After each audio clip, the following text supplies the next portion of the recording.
Good morning बच्चों। आज हम आप लोग को पढ़ाएंगे क्लास 6 का हिंदी लेसन टू का फरीदा का अद्भुत शौर्य। लेसन का नाम है फरीदा का अद्भुत शौर्य।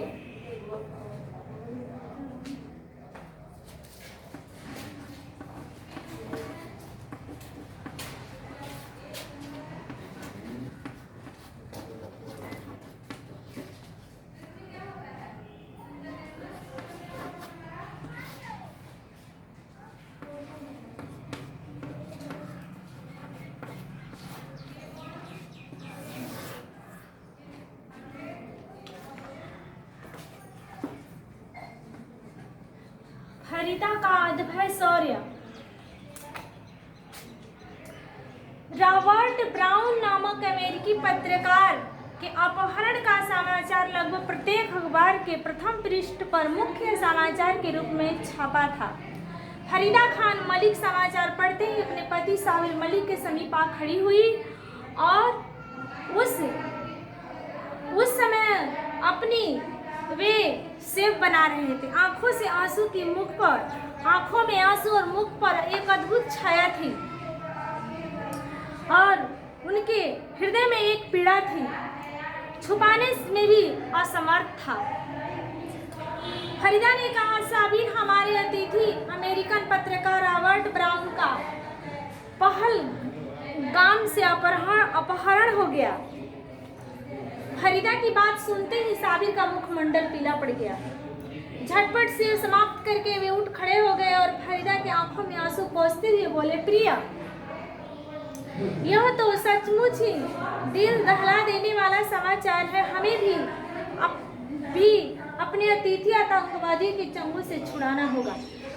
उन्हें ज्ञात था कि जो आतंकवादी थे वे हमारे अतिथिगण को मुश्किल में फंसाए हुए हैं। बात को जारी रखते हुए साबिर ने कहा, मैंने रॉबर्ट को कल सायकाल पहलगाम जाने से रोका था। हमारे बाह के शामिल होने की भावी चुनाव में रिपोर्ट तैयार करते हुए आया। अतिथि हमारे घोर संकट में है। पता नहीं वे आतंकवादी उसकी मुक्ति के बढ़ने हुए सरकार ने क्या मांग की और चेष्टा हम करेंगे और प्रयास भी करेंगे। देखा जाए कि जो अपहरण मानवता के प्रति एक अनैतिक अपराध है। मानवता के प्रति एक अनैतिक अपराध है। किसी भी मानव को अपहरण करना एक अनैतिक अपराध है। बिजली गिरे इन आतंकवादियों पर गंभीर होते हुए फरीदा बोली, अभी पुलिस चीफ ने एक भेंट वार्ता में कहा कि रॉबर्ट बिल्कुल सुरक्षित है।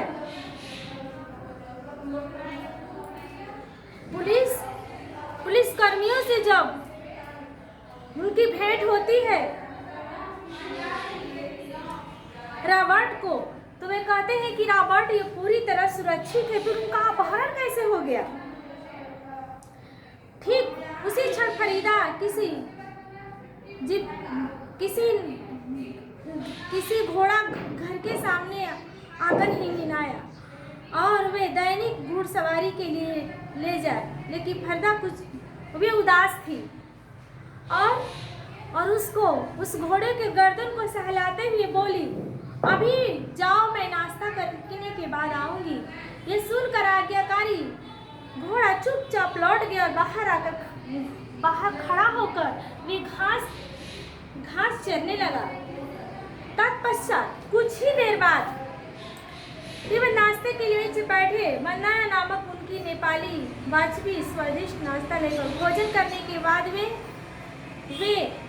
रॉबर्ट की अपहरण की पुष्टि मिली और वे चल दिए। घुड़सवार पर सवार होकर और चल दिए। फरीदा की थी हंसी मुखमंडल पर। वे बहुत ही खुश थी कि हम जिस कार्य के लिए जा रहे हैं उस कार्य को हम अवश्य पूरा करेंगे। उनके मन में ये बार बार उत्तेजना होती रही कि हम इस कार्य को साकार करेंगे। साबिर अपने ऑफिस के लिए निकल पड़ा और जंगल के हिस्से की तरह चल पड़ी। चारों तरफ सन्नाटा छाया हुआ था और सिर्फ घोड़े की टाप सुनाई दे रही थी। चलते चलते किसी जिप्सी अचानक ठिठक कर रह गया, मानो उसका आधार चीज। वह देखते देखते घोड़ा रुक जाता है और फरीदा उसको आगे बढ़ाने का प्रयत्न करती है। तभी वह उद्दंड स्वर में उसे दिखाई दिया और दूरबीन आंखों से लगी हुई दबे पांव इधर उधर देख रही थी कि हमारा घोड़ा क्यों रुक गया। कोई आसपास तो नहीं है। फिर भी उन्हें आहट मिलती है कि झोपड़ी को की ओर घसीट रहे कोई। झोपड़ी के पास कोई घसीट रहा है। वह चिल्ला चिल्ला कर कह रहा है कि अपनी जान सलामती चाहते हो तो मुझे तुम छोड़ दो। तभी आतंकवादियों की आवाज सुनाई पड़ी और वे वहां पेड़ों के झुरमुट में छुप कर देखने लगी और समस्या गंभीर थी और तुम्हारी नहीं।